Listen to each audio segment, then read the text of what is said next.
사랑하는 성도 여러분, 주님 은혜 가운데 평안하셨습니까? 은혜 받으실 하나님의 말씀 빌립보서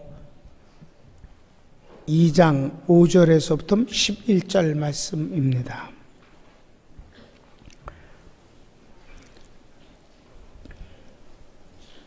봉독하겠습니다.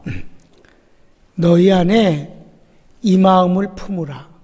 곧 그리스도 예수의 마음이니 그는 근본 하나님의 본체시나 하나님과 동등됨을 취할 것으로 여기지 아니하시고 오히려 자기를 비워 종의 형체를 가지사 사람들과 같이 되셨고 사람의 모양으로 나타나사 자기를 낮추시고 죽기까지 복종하셨으니 곧 십자가에 죽으심이라.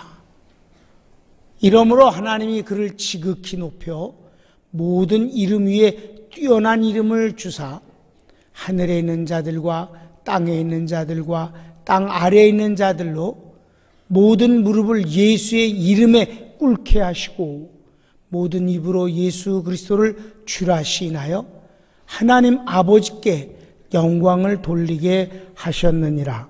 아멘. 오늘 본문을 통해서 예수님의 성공 비결에 대해서 복음을 전합니다. 저는 이 내용을 전하는 걸 아주 좋아합니다. 사람이 이 땅에 태어나서 한 삶을 살고 또 이제 이 세상을 떠납니다. 그렇게 인류의 역사는 진행해왔고 지금도 끝도 없이 태어나고 끝도 없이 죽어갑니다. 인생의 기레기를 주님은 절대 길다고 하지 않으셨습니다. 인생이 무엇이냐? 풀과 같은데 그 영광은 풀의 꽃과 같다. 꽃은 금방 시들고 마르고 풀도 시들거니와 하나님의 말씀만 영원하다 하셨어요. 2000년 전에 이 말씀 믿고 구원 얻어 하나님의 자녀의 삶을 살았던 사람이 있는가 하면 지금 우리가 또 그렇게 주님의 말씀을 인하여 하나님의 은총을 받고 살아가고 있습니다. 또 우리 후손들이 또 이 땅을 살아가게 될 것입니다. 심지어 주님이 인생의 기레기를 이렇게까지 말씀하셨어요. 육신의 기레기가 무엇이냐? 잠깐 보이다 사라지는 아침 안개와 같으니라. 요즘은 의학도 과학도 많이 발달해서 또 사람들이 건강관리도 제법 잘해서 수명이 길어졌습니다. 성경은 인생이 70이라 했습니다. 강건하면 80이라 했습니다. 예수님은 33살 사셨습니다. 우리가 100살 살면 그게 꼭 복이겠습니까? 그 병과 함께 거동도 제대로 못하면서 숨쉬고 있는 것이 우리는 천국이 있기 때문에 낙원이 있기 때문에 그렇게 무진장으로 버티고 있는 것이 꼭 복이라고 생각지 않는데요. 여러분 어때요? 그래도 뭉개도 그냥 100살 사는 게 좋다고요? 그럼 그렇게 살아요. 난 그러고 살고 싶은 생각이 없어.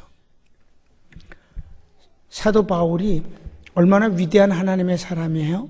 그런데 그가 낙원을 보지 않았어요. 주님께 소명을 받은 이후 고린도 교회에다 편지를 쓸 때가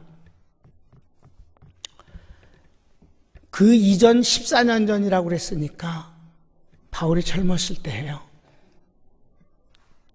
근데 그 뒤 그의 간절한 소원이 있는데 육신을 떠나 주와 함께 거하는 것이 내겐 정말 간절한 바람이다 그랬어요. 솔직하게 얘기해서 빨리 죽어서 낙원에 가는 것이 좋겠다는 거죠. 왜냐하면 낙원이 너무 좋은 걸 봤기 때문에 그래요. 그런데 이 땅에 사는 것이 귀한 것은 주의 일을 인함이라. 그러니까 주님의 일 빼놓고는 빨리 주님 앞에 가는 것이 제일 좋다는 것이죠. 우리가 신앙이 깊어지면 이런 가치관이 우리 속에 있게 될 줄로 압니다. 근데 하나님께서 우리에게 본능이라는 걸 주셨어요. 말씀 교훈보다 더 강한 게 본능입니다. 식욕 본능이에요. 말씀으로 먹어라 그래서 아니라 본능으로 주신 걸 갖고 아주 기를 쓰고 먹습니다. 조금 먹으려고 다짐을 해도 먹습니다. 본능이에요. 성욕 본능이고요. 칭찬 듣고 박수 받기는 명예욕 본능입니다. 자식을 사랑하는 것 본능입니다. 그래서 이 본능에 관한해서는 주님이 권면한 말씀이 한 군데도 없어요. 자식을 사랑하라는 말씀이 성경에는 없습니다. 왜? 본능이 말씀보다 더 강하거든요. 그러니까 생명의 애착이 본능이에요. 그래서 믿음이 없어서 생명의 애착이 있는 게 아니라 본능으로 주셨기 때문에 생명의 애착이 있는 거니까 그걸 내가 아무래도 너무 육신적으로 그런가 보다 그렇게 생각은 말아요. 그 다 생명의 애착 갖고 사는 거니까. 이런 건 지금 서론으로 어울리지 않는 말인데 어쩌다 보니까 나왔어요. 원고가 없는 설교니까 용서하세요.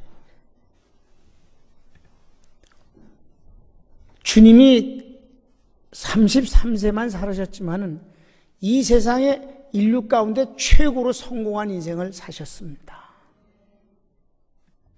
예수 믿는 사람은 미워하고 욕을 해도 예수님 욕하는 사람은 없습니다. 왜? 예수님이 워낙 잘못이 없고 위대한 분이기 때문에 예수님 나쁘다고 욕하는 그놈이 나쁜 놈이 될까봐 쟤들이 예수님은 욕 안 해. 예수님 믿는 사람을 욕하지. 예수님은 성공하신 분이에요. 그러면 예수님은 사실 이 땅에서 정말 고난을 많이 받으시고 굶주리시고 마지막에는 십자가에서 처형을 당해서 돌아가셨는데 그분이 어떻게 이렇게 위대한 삶을 그리고 성공적인 인생이 되셨을까 하는 점이 난 옛날 청년 때 마음에 어떻게 사셨길래 예수님은 이런 분이 됐었을까? 성경엔 많이 나옵니다만은 가장 간략하고 그리고 정확하게 해주신 부분이 바로 이 빌립보서 2장 5절로부터 11절의 본문입니다. 그분이 어떻게 그렇게 성공한 분이 됐나? 어느 정도냐면 이렇게 했어요. 하나님이 예수님의 이름을 아주 높여주셔서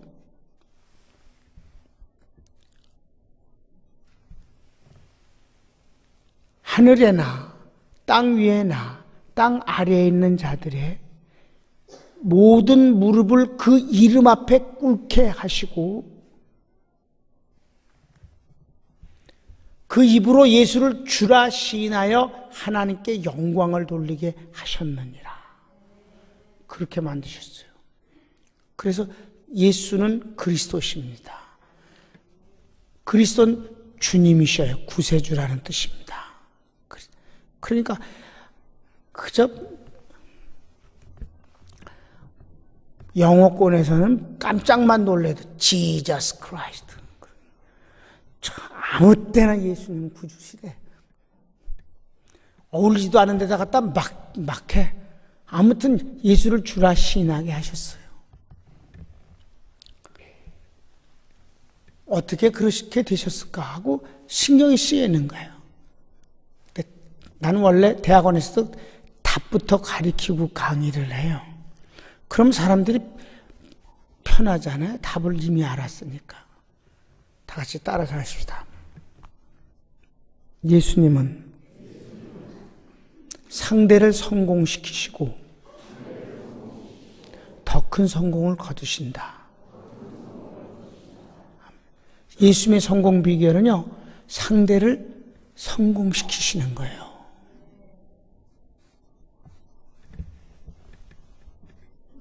누가 도둑놈을 훌륭하다고 말하겠습니까? 누가 강도를 고마운 분이라고 말하겠습니까? 누가 사기꾼을 머리 좋은 사람이라고 칭찬하겠습니까? 사람은요, 내게 이익을 준 사람을 좋아하고 그리고 사모하고 훌륭하다고 말하는 거예요. 주님은 그렇게 하신 분이에요. 주님은 옛날에 십자가에 죽으실 때만 끝난 게 아니라 지금도 계속해서 이익을 남겨주시고 상대를 성공시키시는 분이에요. 성경을 확인해 보면 한 군데만 보겠어요. 요한복음 14장 13절 14절에 주님이 앞으로 내가 너희들과 함께 있지 못하고 아버지 앞에 올라가면은 너희가 내가 없는 대신에 내 이름으로 내게 기도하라 하시는 거예요. 그럼 그 기도를 시행하겠다고 하셔요. 13절에 너희가 내 이름으로 무엇을 구하든지 내가 시행하리니 이는 아버지로 하여금 아들을 인하여 영광을 얻으시게 하려 함이라. 내 이름으로 무엇이든지 내게 구하면 내가 시행하리라. 여러분, 그 이후 기독교는 예수님이 신천하신 이후 우리들은 예수님의 이름으로 구합니다. 아버지께 구해요. 그러면 예수님은 그 기도의 내용을 시행하세요. 일을 하셔요. 일을 하셔서 우리에게 이익을 주시는 거예요. 그러면 하나님이 영광을 받으신다는 거예요. 성부, 성자, 성령은 한 하나님이십니다. 이 세 분의 속성을 보면 우리가 잘 되면 그렇게 좋아하시는 거예요.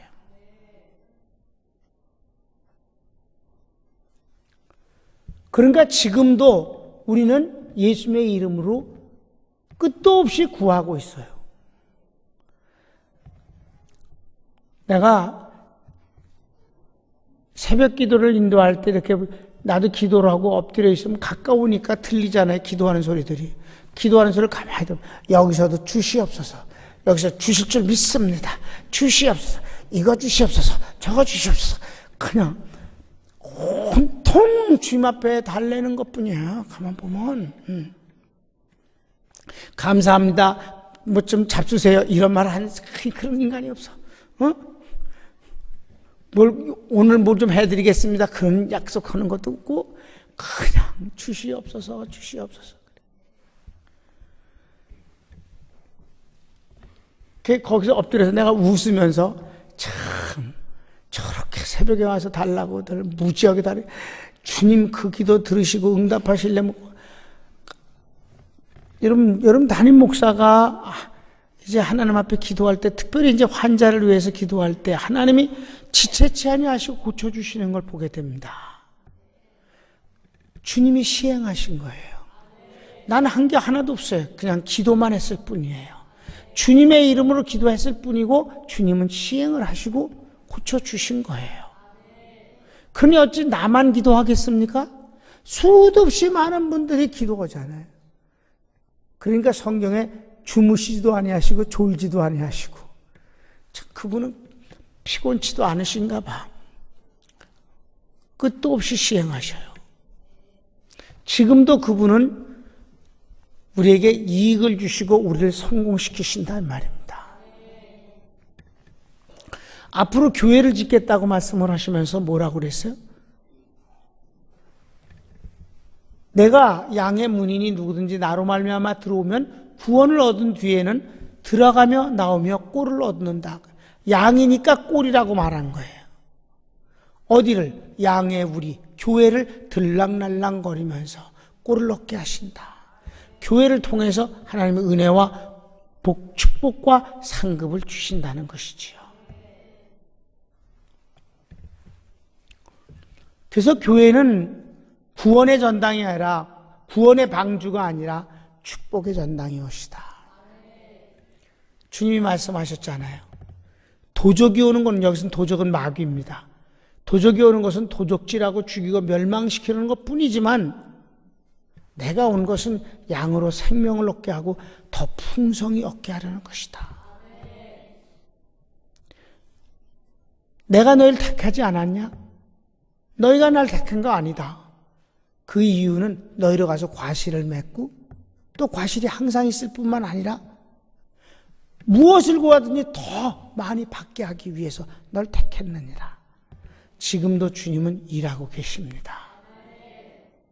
그러니까 주님을 누가 원망하거나 주님을 안 해준다고 욕할 사람이 없는 거예요.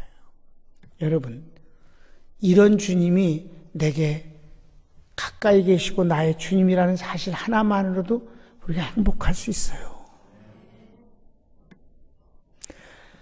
주님을 묵상하면 기쁨이 오는 이유가 그 자체가 복음이기 때문에. 예수님이 복음이에요. 그 자체라고 그래요. 복음이 뭐예요? 유앙겔리온, 기쁜 소식이에요. 그분은 자녀에게 기쁜 소식입니다. 어린아이에게 엄마는 그 엄마 자체가 기쁜 소식이에요. 그런데 주님은 더 말할 나위도 없죠. 그러면 주님이 어떻게 이렇게 우리를 성공시킬 수 있을까 하는 것이에요. 우리하고 주님하고는 뭐가 이렇게 다를까? 여러분, 주님이 우리를 성공시키는 마음이 있어요. 마음. 그게 바로 다 같이 겸손입니다.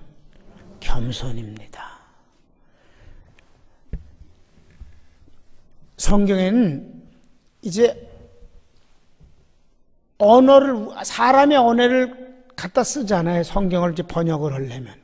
그런데 그 복음적인 그 내용을 사람이 쓰고 있는 언어가 포함하지 못하는 단어가 많아요. 그렇기 때문에 그냥 비슷한 걸 갖다 쓰는 것입니다. 그것 중에 하나가 겸손이에요. 그러니까 우리가 쓰고 있는 언어 문화에서 겸손이라는 의미와 주님이 그 겸손이라는 단어를 쓸 때 그 자체는 너무 큰 차이가 나는 걸 어울리지 않는 단어라 이 말입니다. 그러니까 주님의 마음을 표현할 다른 언어가 없기 때문에 제일 비슷한 걸 겸손이라는 걸 쓴 것 뿐이에요. 여러분, 겸손이 뭐예요? 자기를 낮추는 거잖아요. 그리고 공을 남에게 돌리는 거잖아요. 거기서 더 나가서 자기가 부족하다고 표현하는 것을 겸손하다고 그러잖아요. 사람들은 겸손한 사람을 좋아해요. 교만한 사람을 싫어합니다. 잘난 척하는 사람은 밥맛이라고 그래요. 그러니까 많은 사람들이 왜 밥맛 나는 인간이 되고 미움의 대상이 되겠어요? 그러니까 겸손의 연습을 하죠. 그래서 겸손의 모습이 있어요. 부족합니다. 제가 한 게 뭐 있겠습니까? 도와주셔서 그렇죠. 덕분입니다. 이런 표현이 겸손의 모습이에요. 그런데 성경은 예수님이 그런 표현을 단 한 번도 쓰신 적이 없어요. 주님이 나는 부족합니다. 너 덕분이다. 제자들 덕분이지요. 이런 말씀 하신 적이 없어. 한 번도.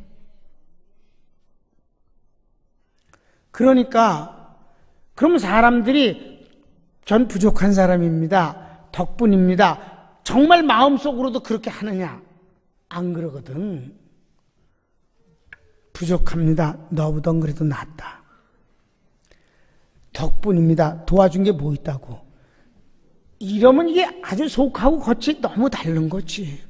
응?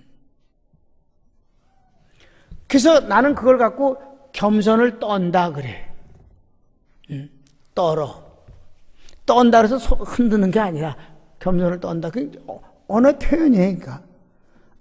용서하세요. 지랄 떤다 그러기도 하잖아. 그 겸손을 떠는 거지. 근데 이제 난 여러분들이 겸손 떨길 바래요. 왜? 사회생활 하려면 이건 윤활유와 같아서 이게 사람과의 관계에서 이 필요한 자세예요. 응? 상대방이 좋아하니까 여러분 많이 떠십시오. 네. 그런데 오늘은 여러분이 성공하기 위해선 겸손 떨어갖고는 성공이 안 돼. 겸손이 성공하는 거예요. 그럼 겸손의 복음적 의미를 여러분이 이제 이해하시면 좋습니다. 주님은 겸손을 떨기커녕은 아주 교만하게 보일 때가 있어요. 마태복음 11장 28절에 보면 이런 말씀을 하셔요. 수고하고 무거운 짐진 자들아 다 내게로 오라. 내가 너희를 쉬게 하리라. 여러분, 겸손하고 좀 거리가 멀죠? 상당히 잘난 척 하시잖아? 수고하고 무거운 짐자 다 와! 내가 다 쉬게 해줄게. 이 자신만만하기보다는 상당히 잘난 척 하시는 것 같다는 느낌이 들어요. 근데 한술 더 뜨셔. 나는 마음이 온유하고 겸손하다. 참 말이 안 돼. 겸손한 사람이 자기가 겸손하다고 그럽니까? 그런 말 하는 건 좀 이상해요. 난 마음이 온유하고 겸손하다. 한 수 더 뜻이요. 내게 와서 배워라. 겸손한 사람이 어떻게 내게 와서 배우라고. 그러면 너희가 쉼을 얻으리니. 그래서 겸손이란 단어가 주님이 말씀하시는 복음적 의미가 전혀 우리가 알고 있는 것과는 다른 것이라는 것이에요. 믿습니까? 그럼 진짜 겸손이 뭔 줄 알면 우리도 성공할 수 있어요. 여러분 아까 얘기했어요. 겸손은 떠십시오. 많이 떠셔야 돼요. 저도 겸손 떠는 게 그게 어떤 면에서 약간 꾸밈이잖아요. 그게 참 잘 못해. 그러고 나면 속이 아주 근지럽고 그래. 부족합니다. 주님 앞에 내 부족하지만 너한테는 뭐 그렇게 썩 부족한 것 같지 않다. 그러니까 그런 말 잘 안 써. 난 정말 그런 말 잘 안 써요. 잘났다고도 안 그러지만 그래도 여러분 그렇게 해야 돼. 그래야 살아. 특별히 조직사회에서는 더 그래야 돼. 그럼 겸손이 뭐냐? 겸손이란 복음적 의미가 제일 중요한데 나는 마음이 온유하고 겸손하니 내게 와서 배우라. 그러면 쉼을 얻는다. 겸손은 다 같이 따라하십시오. 같이 되는 마음. 이게 메타라서 레벨 위드입니다. 수평되는 것이에요. 건축을 하는 목수들은 언제나 필수품으로 갖고 다니는 것이 수평계라는 것입니다.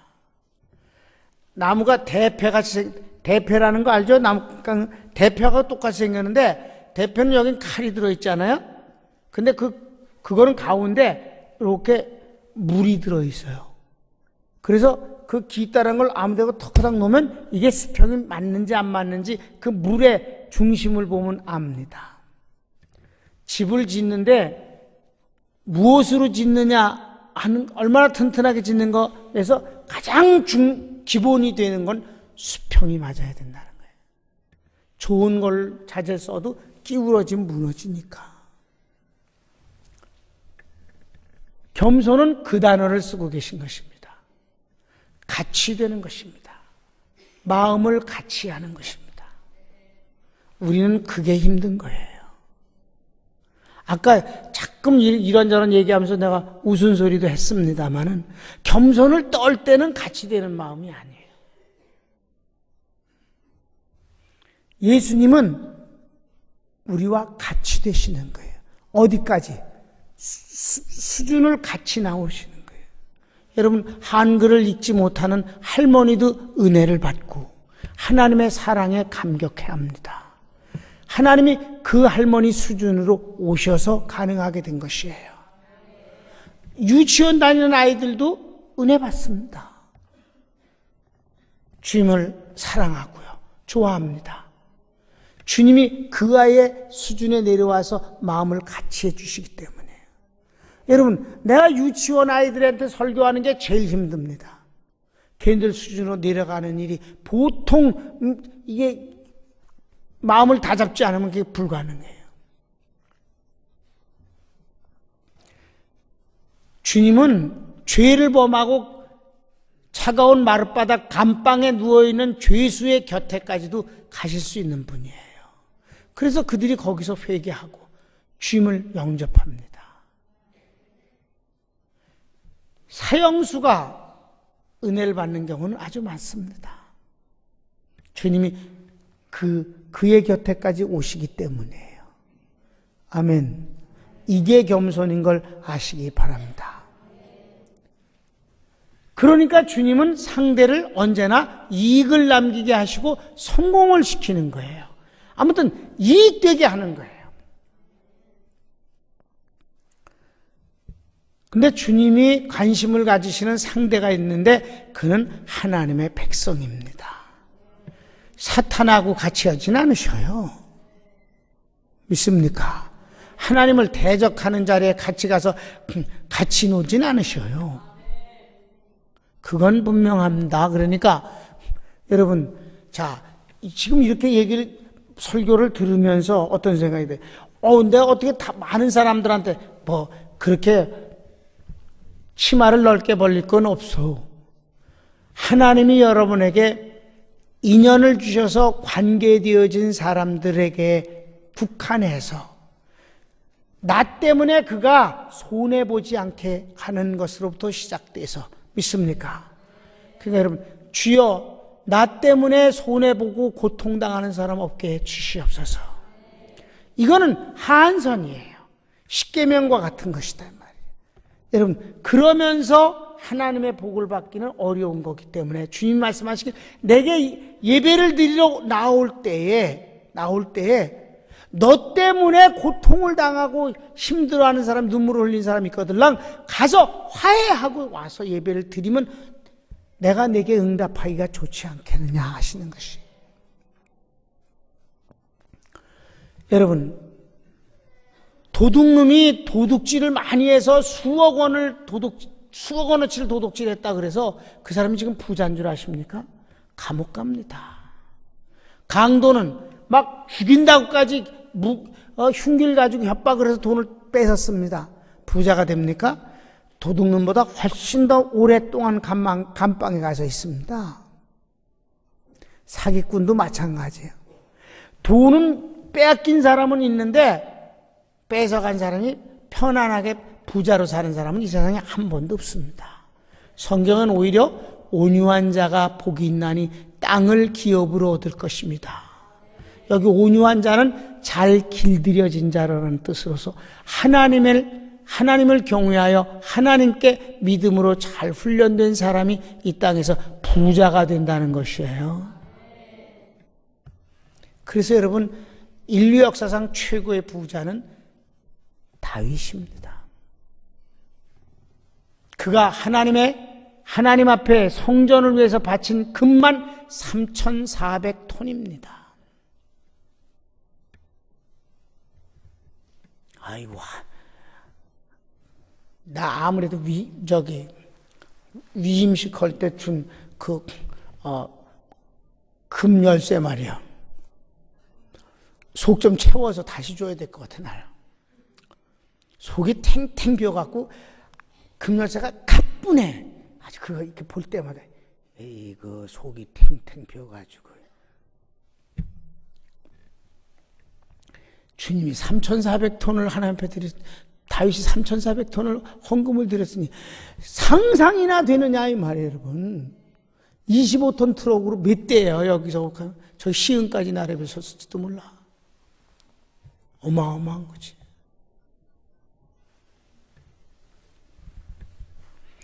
하나님을 경외하는 사람을 하나님의 복을 주시는 거예요. 그러니까 여러분, 멀리 우주 그런 거 생각하지 말고 나하고 관련되어 있는 사람이 나 때문에 눈물을 흘리게 하지 말고 나 때문에 위로가 되어지게 합시다. 여러분, 아이들을 길러보면 처음에는 엄마 없이는 못 살아요. 엄마가 자기만 이주로 생각을 해주니까 깐난 아이는 뭐 어때요? 매일같이 목욕시켜주고 몇 시간에 한 번씩 젖먹이지 수도 없이. 점점 크면서부터 좀 덜해지잖아요, 관심이. 그때부터는 누구를 찾아요? 마음이 통하는 친구를 찾아. 부모가 싫은 게 아니라 친구가 더 통하니까 좋은 거예요. 그래서 예수님이 나는 너의 친구라 하셨습니다. 구주이시면서 하나님이신 그분이 내가 네 친구다. 근데 그분은 이 겸손, 마음을 같이 하는 것이 근본적으로 우리와 다른 것이 있는데 그게 바로 사랑이에요. 하나님은 사랑이시라. 하나님은 사랑의 오리지널의 원액이에요. 원조입니다. 그분에게서 사랑이 모든 것이 나오는 거예요. 복도 그분 거예요. 그분에게서만 복이 나와요. 마귀에게서는 복이 안 나와요. 복은 하나님 거예요. 권능도 하나님 거고 창조가 하나님 거잖아요. 만물이 그의 것이라 그랬어요. 사람 거 아니고 어떤 특정인 동물 것도 아니고 하나님 거예요, 만물은.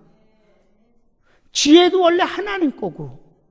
그래서 너희 중에 지혜가 부족한 자가 있느냐? 후히 주시고야. 하나님 거니까 그분이 주신다는 거예요. 지혜가 누구 거예요? 하나님 거예요. 마귀는 악함이지 지혜가 아니에요.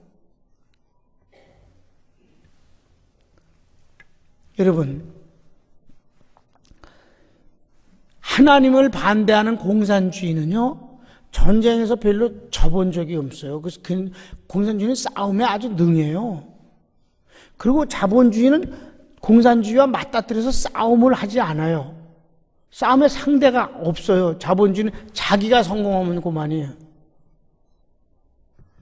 공산주의는 자본주의를 깨트려서 잉여 가치가 다 노동자에게 돌아와야만 된다. 그래서 노동의 소외는 인간 소외라고 보는 거예요.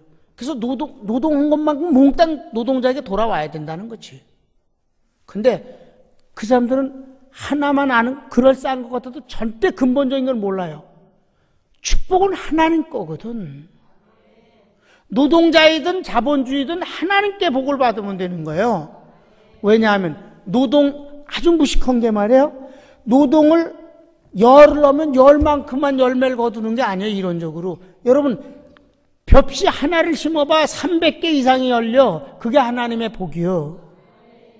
하나님이 하시는 방법은 그런 거. 우리가 한 거보다 훨씬 많은 이익이 창출되도록 하시는 이가 복의 주인공이신 주님이 하셔서 그렇게 되는 거예요.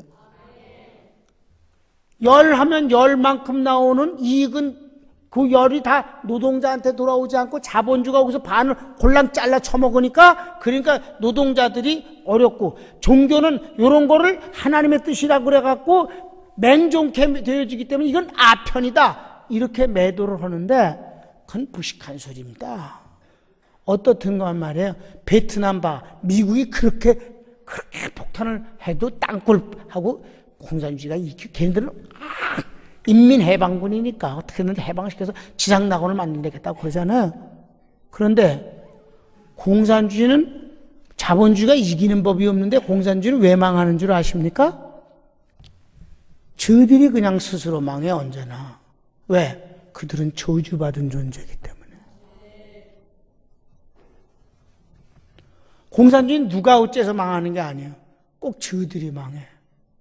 그래서 그 오랫동안 있다가 지구상에서 다 망했어요. 5나라 남아있어요. 라오스, 베트남, 쿠바, 중국, 북한.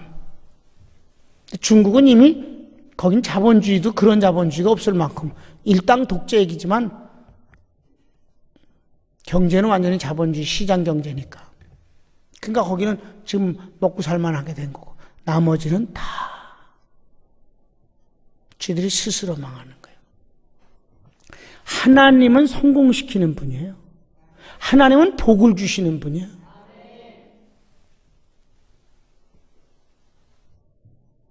그러니까 누구하고 연결되어 있느냐가 중요한 거죠.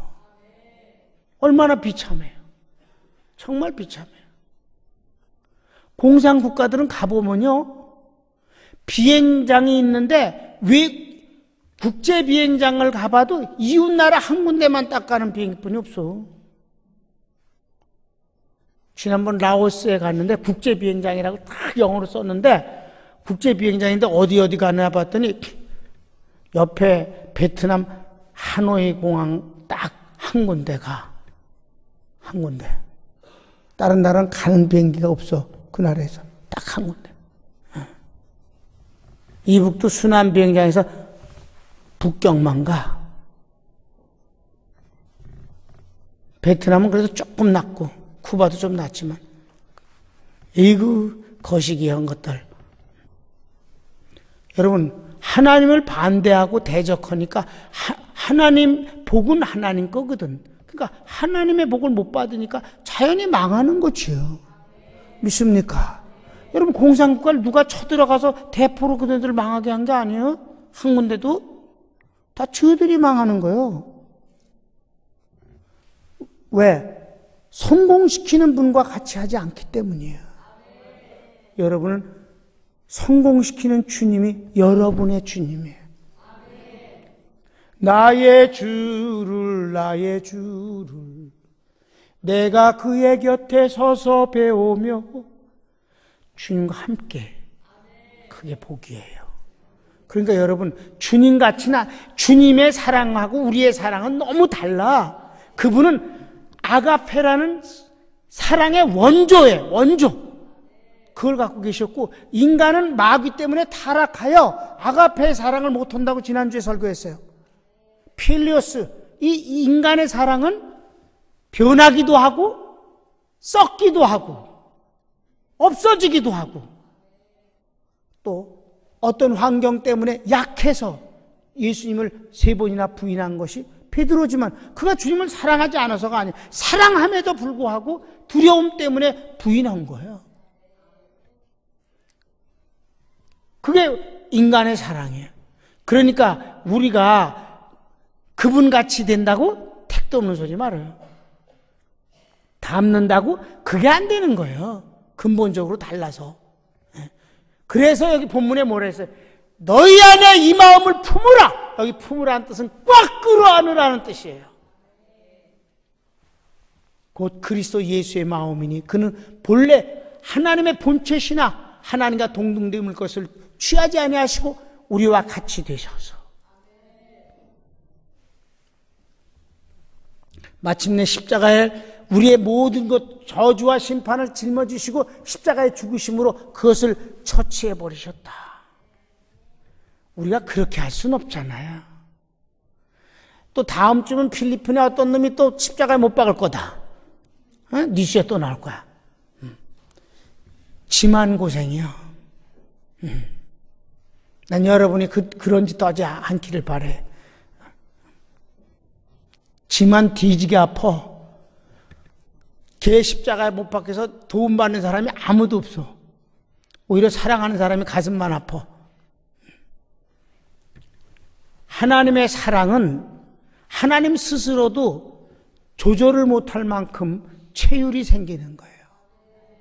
여러분이 여러분 자식을 사랑하는데 조절이 됩니까? 그냥 사랑할 뿐이지.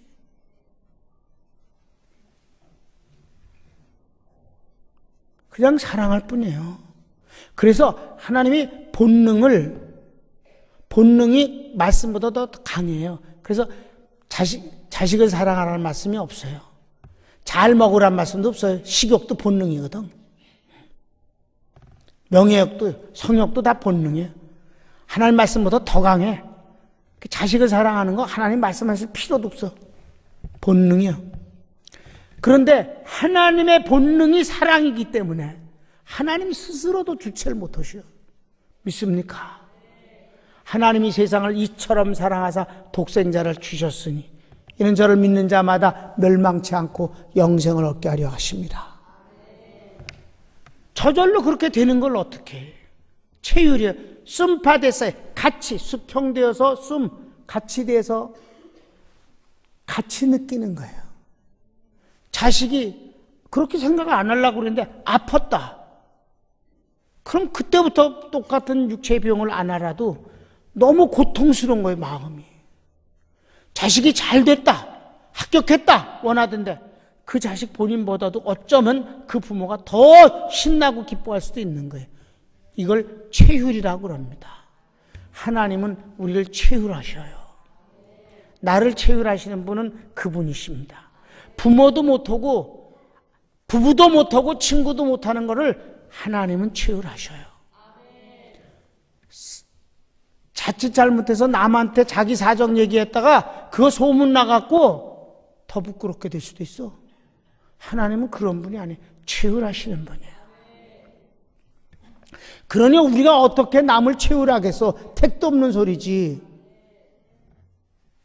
남이 잘된 걸 같이 기뻐한다고? 시기나 안 하면 다행이지. 주님은 그래서 뭐라고 말씀하셨어요? 네가 나에게 기도하면 내가 시행하겠고 그러면 하나님이 영광을 받으시리라.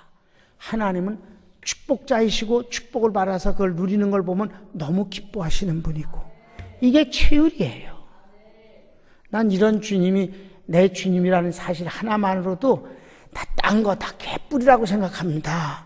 왜 개뿔이라고 그러냐? 개뿔이 없거든. 진짜 아무것도 아니야. 주님이 최고예요. 다시 주님이 최고입니다. 주님이 진짜 최고예요. 그런 주님이 내게 계시다는 것만으로도 행복해요. 그러니까 여러분 거대하게 생각하지 마세요. 여러분 스스로를 대단하다고 여기지 말아. 진짜 겸손하게 생각을 해서 난 별게 아닙니다. 그러니까 어떻게 돼? 나하고 관계가 맺어진 사람에게만큼이라도, 고기영 목사에겐 여러분만이라도, 세계 뭐 이런 거 관두고 평강교인만큼이라도 여러분을 성공시키겠다는 마음으로 불타면 되는 거예요. 여러분이 성공하는 것은 내 성공이고 여러분의 축복은 내 축복이에요. 진짜 그렇게 생각해. 그러니까 잘 됐으면 그것 때문에 막 너무 좋아가지고 너무 좋아서 잠도 잘 안 온다니까.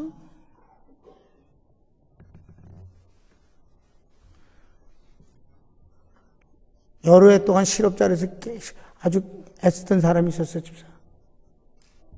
근데 아주 일본 좋은 진짜 최고의 그런 회사에 합격했다고, 최종 합격을 했다고 일본까지 가서 면접을 했는데 어저께 그 전화를 받았어요.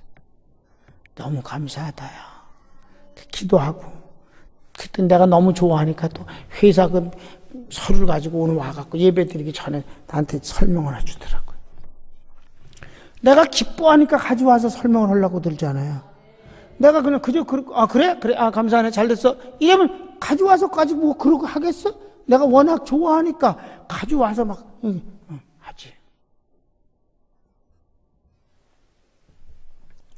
자식 둘은 다 컸는데 50살은 넘었는데 자칫 잘못하면 어렵지 난. 근데 일본은 65살까지 정년이니까, 그것도 간부로 됐으니까 너무 잘 됐다는 생각에 마음이 평안하고 하나님 감사합니다. 체율까지는 안 되래도 마음을 같이 할 수는 있지 않느냐. 여러분, 주님이여 내 입을 복되게 해주시사. 그러니까 여러분이 남에게 무슨 이익을 많이 주겠어요? 믿지 않는 가족 같으면 예수님을 전하세요. 예수님을 그에게 선물로 주면 그보다 더 큰 선물이 어디 있겠어요? 아파트 한 채를 어떻게 여러분이 남에게 선물할 수 있겠어요? 천국을 선물할 수 있다면 그건 놀라운 일이잖아요.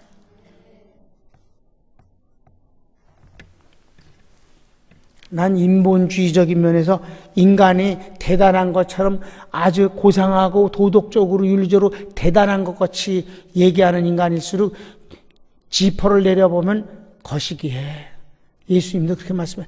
야, 먹는 게 너를 더럽히니? 손 안 씻고 먹었다고 그랬을 때 네 속에서 나오는 게 더럽잖아. 참 그 말씀은 영원한 진리예요. 여러분 속에서 나오는 게 얼마나 아름다운 것인가 쭉 한번 기록을 해봐. 보이는 게 아니니까 그렇지만 주님에서 나오는 것은 정말 좋은 것들이에요. 그러니까 그분을 모시고 끌어안고, 그래서 그저 이렇게 합시다. 정리를 하고 끝냅시다. 나 때문에 눈물 흘리는 사람 없게 해주소서. 주님, 기왕이면 내 입에서 나오는 말로 상대가 위로가 되기를 원하며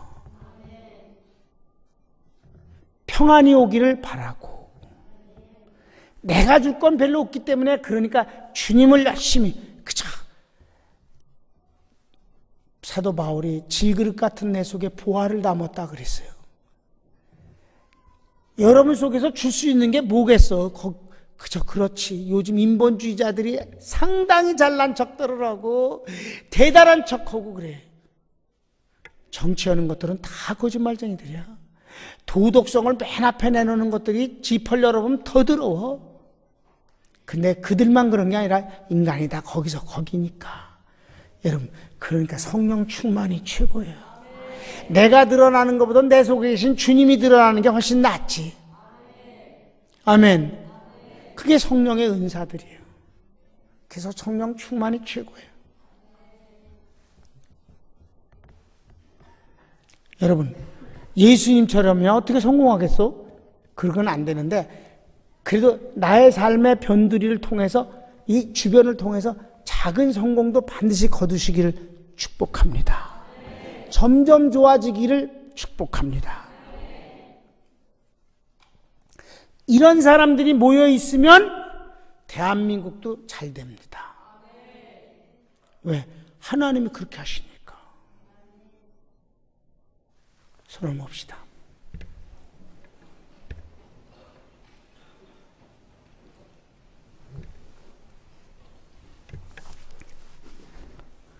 예수님 똑같이 될 생각은 택도 없으니까 하지도 말고, 닮을 생각도 말고, 주님이 말씀하시는 대로 주님의 마음을 품으십시오. 끌어안고, 최소한 우주, 전 세계 그런 거 얘기할 것도 없어요. 하나님이 내게 인연을 통해서 만나게 해주신, 지금 관계하는 그런 사회 속에서 하나님, 내가 이익을 남기는 사람이 되도록 복 내려 주소서. 하나님의 사랑을 주시고 하나님의 지혜를 주시고 하나님의 평안을 주셔서 나도 그 주님의 은사가 드러나서 그렇게 이익을 남기게 해 주소서.